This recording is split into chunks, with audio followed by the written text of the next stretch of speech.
Welcome back. This is Dr. Annette Moultrie, and we are continuing in Accounting 102. In this video, we will cover Chapter 10, which deals with plant assets, natural resources, and intangibles. But before you go, please click the subscribe button below and share. Again, thank you. This is part 1 of Chapter 10, Plant Assets, Natural Resources, and Intangibles. The learning objectives are measure the cost of property, plant, and equipment. 2, account for depreciation using the straight line, units of production, and double declining balance methods. 3, journalize entries for the disposal of plant assets. 4, account for natural resources. 5, account for intangible assets. 6, use the asset turnover ratio to evaluate business performance. And 7, journalize entries for the exchange of plant assets. Learning objective 10.1, measure the cost of property, plant, and equipment. So how does a business measure the cost of a property, plant, and equipment? Now, you know that plant assets are long-lived, tangible assets used in the operation of the business. Now, these assets include land, building, equipment, furniture, fixtures, and automobiles. Often, property, plant, and equipment are referred to as plant assets, operational assets, or fixed assets in financial statements. Plant assets are different from other assets, such as your office supplies, because plant assets are long-term, meaning they last for several years. Now, this requires a business to allocate the cost of the asset over the years that the asset is expected to be used. This allocation of a plant asset's cost over its useful life is called depreciation, and it follows the matching principle. Depreciation is the process by which businesses spread the allocation of a plant asset's cost over its useful life. The matching principle, it ensures that all expenses are matched against the revenues of the period. Now, because plant assets are used over several years, a business will record a portion of the cost of the asset as an expense in each of those years. All plant assets except land are depreciated. We record no depreciation for land because it does not have a definitive or clearly estimable life, so it is difficult to allocate the cost of land. Here you see in Exhibit 10.1. It summarizes the life cycle of a plant asset in a business. The business begins by acquiring the asset and recording the assets on its books. This involves determining the asset cost that is reported on the balance sheet. As the businesses use the asset, it must record depreciation expense. It must record depreciation expense.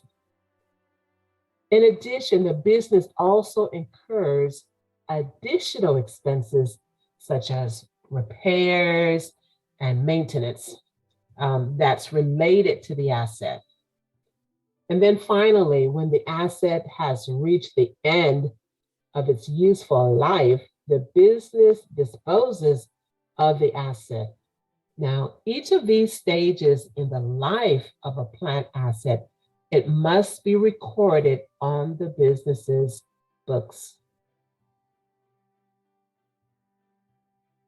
Plant assets are recorded at historical cost. Historical cost is the amount paid for the asset. Now, this follows the what? The cost principle, which states that acquired assets and services should be recorded at their actual cost.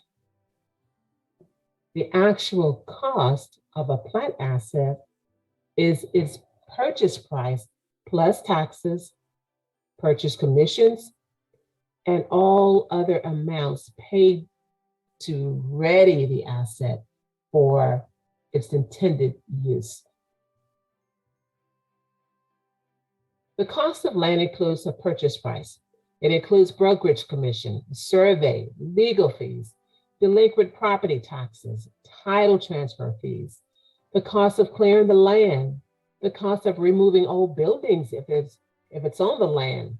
You know, land is what we say, it's a unique kind of plant asset that is never depreciated.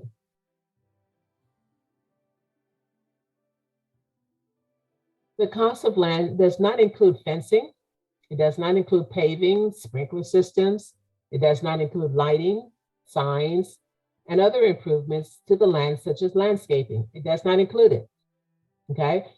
These costs are collectively referred to as land improvements. It's just land improvements. So a land improvement is a depreciable improvement to land. A land improvement is a depreciable improvement to land. So these costs are separately identified from the land itself. However, they are depreciated. Here in this exhibit, assume that the company Smart Touch Learning buys land on August 1st for $50,000, and it pays for it with a note payable. Other costs related to this transaction include $4,000 in delinquent property taxes. You have $2,000 in property transfer taxes. It cost them $5,000 to remove an old building from the site, and $1,000 for a survey of the property. Now, all other items are paid for with cash. So, what is the cost of the land on Smart Touch Learning books? What is the cost of the land on Smart Touch Learning books? So, as you can see from the computation in Exhibit F10.2, the cost of the land is not only the acquisition cost of $50,000, it also includes an additional $12,000 of costs that bring the total cost of the land on the books to $62,000.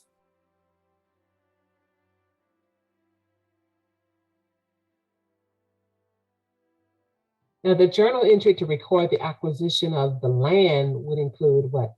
A debit to land for $62,000 and a credit to notes payable to $50,000, of course, right? And then cash for $12,000 because the other costs were actually paid with cash. So you have a debit to land for $62,000, a credit of $50,000 to notes payable, and a credit of $12,000 to cash. Now, we would say that Smart Touch Learning capitalized the cost of the land at $62,000. But what is capitalized? Capitalized means that an asset account was debited or increased because the company acquired an asset. So for our land example, Smart Touch Learning debited the land account for $62,000, the capitalized cost of the asset.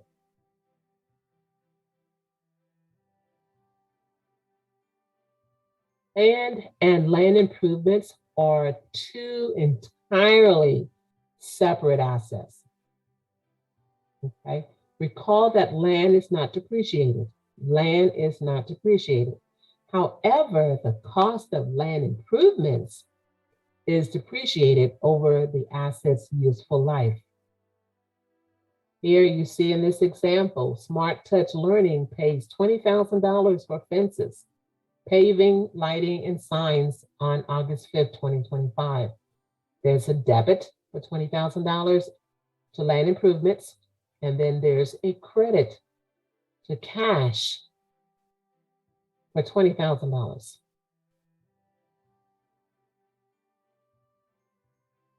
The cost of a building includes what? Constructing the building. You have to pay the architect. You have to purchase building permits, contractor charges, and of course you have to pay for materials, labor, and miscellaneous costs. Purchasing of an existing building, of course, is what? The purchase price. And any cost to renovate the building to get it ready for use, which may include any of the charges listed that you see here under constructing a building.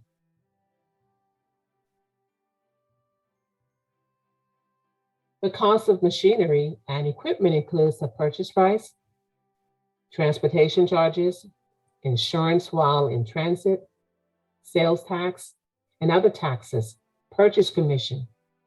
It may include installation and testing costs. So after the asset is up and running, the company no longer capitalizes the cost of insurance or taxes, ordinary repairs, and maintenance to the equipment account. After the asset is used up, the company no longer capitalizes. From that point on, insurance, taxes, and repairs and maintenance costs are recorded as expenses. Furniture and fixtures, they include desks, chairs, file cabinets, display racks, shelving, so forth and so on. The cost of furniture and fixtures includes the basic cost, okay, of each asset, less any discount, plus all other costs to ready the asset for its intended use. Let's say, for example, a desk. The desk may include the cost to ship it, okay? It may include the cost to ship the desk to the business, and also may include the cost paid to a laborer to assemble the desk.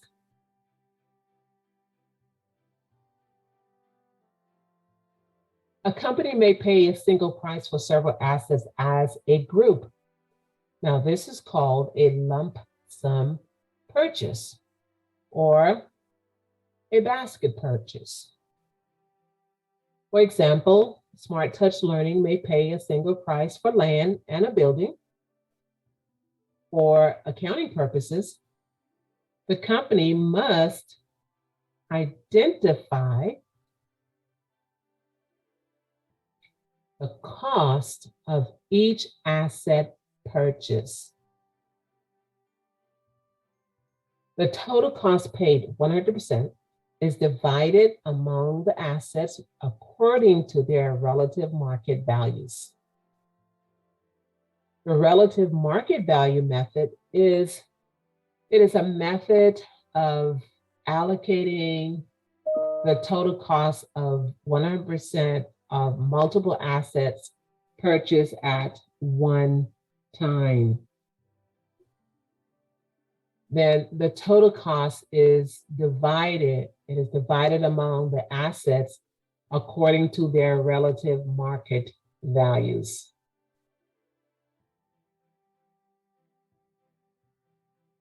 In this example, suppose Smart Touch Learning paid a combined purchase price of $100,000 on August 1st, 2025 for land and building. An appraisal indicates that the land's market value is $30,000 and the building market value is $90,000. So how will the accountant allocate the $100,000 paid for both assets? Okay, so the first thing you'd have to do is calculate the ratio of each asset's market value to the total value, to the total market value for both assets. So the total appraised value is $120,000, right? That's the 30,000 plus the 90,000. The land represents 25% of the purchase, right? So that is the 30,000 divided by 120,000. It represents 25%. And the building represents 75%. So that is the building market value, that's the $90,000, divided by the total market value, which is $120,000. That's how you get the 75%. And it must equal to 100%. Okay, you have your 25% and your 75%. So in our example, 25% of the cost should be allocated to the land. Okay, that's 25% times $100,000, which is the purchase price, equal $25,000. And the 75% of the cost should be assigned to the building. That's the 75% times $100,000 equal your $75,000. So your total assigned cost of each asset is $100,000.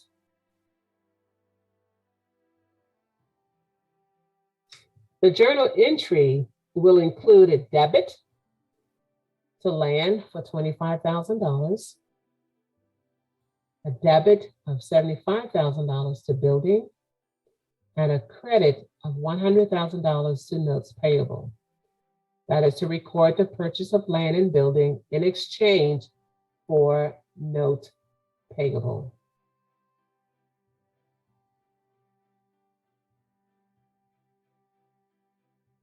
Now, accountants divide spending on plant assets after the acquisition into two categories. One is capital expenditures, and the other one is revenue expenditures. A capital expenditure is an expenditure that increases the capacity or efficiency of a plant asset or extends its useful life.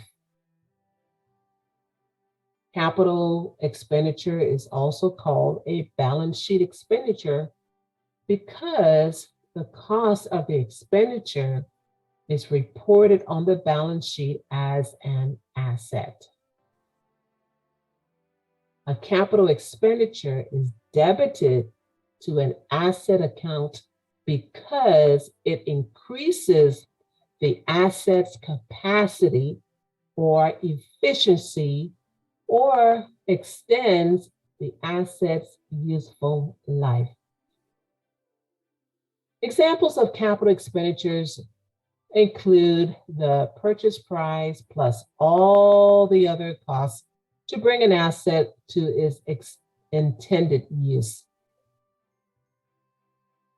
An extraordinary repair is a capital expenditure because it extends the asset's capacity or the useful life of the asset. Expenses incurred to maintain an asset in working order, such as repair or maintenance expenses, are not debited to the asset account. Okay? Expenses incurred to maintain the asset in working order, such as the repairs or the maintenance expenses, they are not debited to an asset account. Some examples include the cost of maintaining equipment, such as repairing the air conditioner on a truck, or changing the oil filter, or replacing the tires. Now, these ordinary repairs, they are called revenue expenditures, and they are debited to repairs and maintenance expense. Revenue expenditures are often called like income statement expenditures.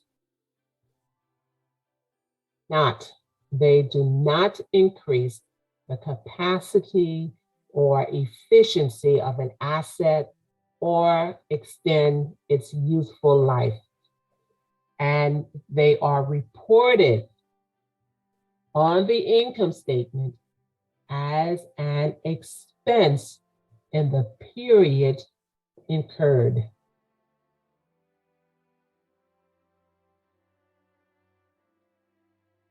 Here in this example, spending $3,000 to rebuild the engine on a 5-year-old truck is considered an extraordinary repair because it extends the asset's life of the truck as the normal expected life. So the $3,000 is capitalized by debiting truck for $3,000 and crediting cash for $3,000.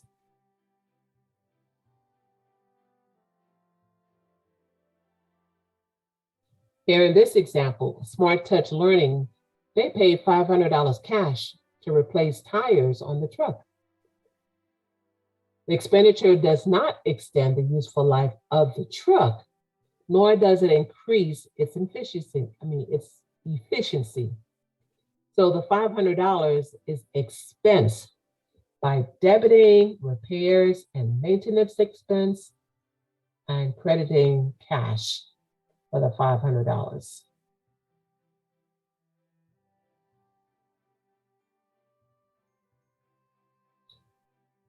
In Exhibit F10-3, it shows some A, capital expenditures, and B, revenue expenditures for a delivery truck. Now, treating a capital expenditure as an expense or vice versa creates an accounting error.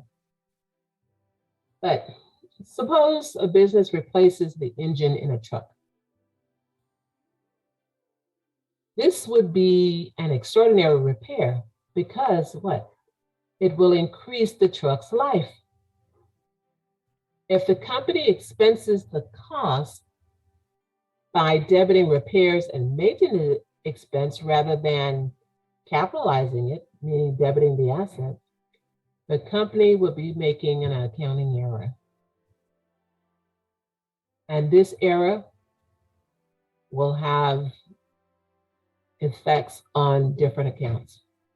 One is going to overstate repairs and maintenance expense, going to understate net income, it's going to understate stockholders' equity, and it will understate the truck account, the asset account on the balance sheet. So incorrectly capitalizing an expense creates the opposite error.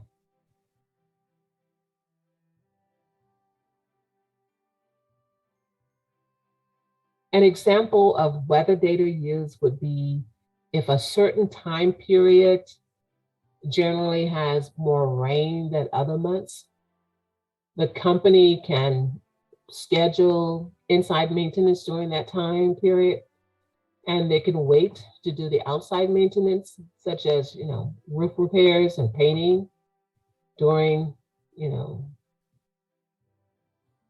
sunny months or sunnier months.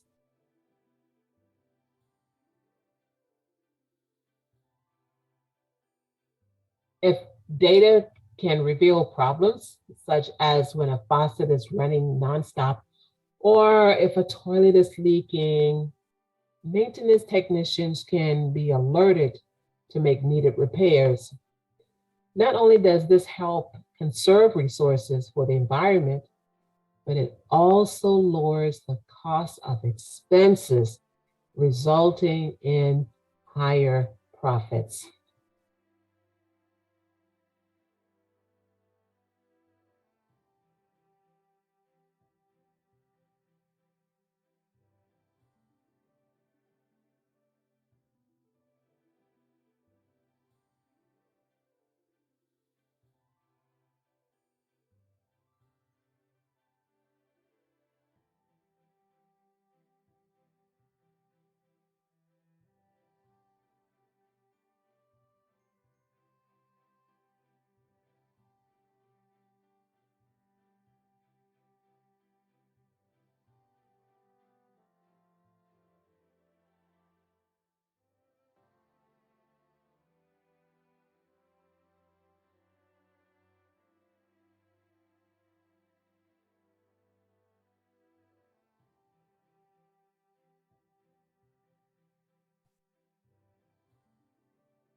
Just realized something.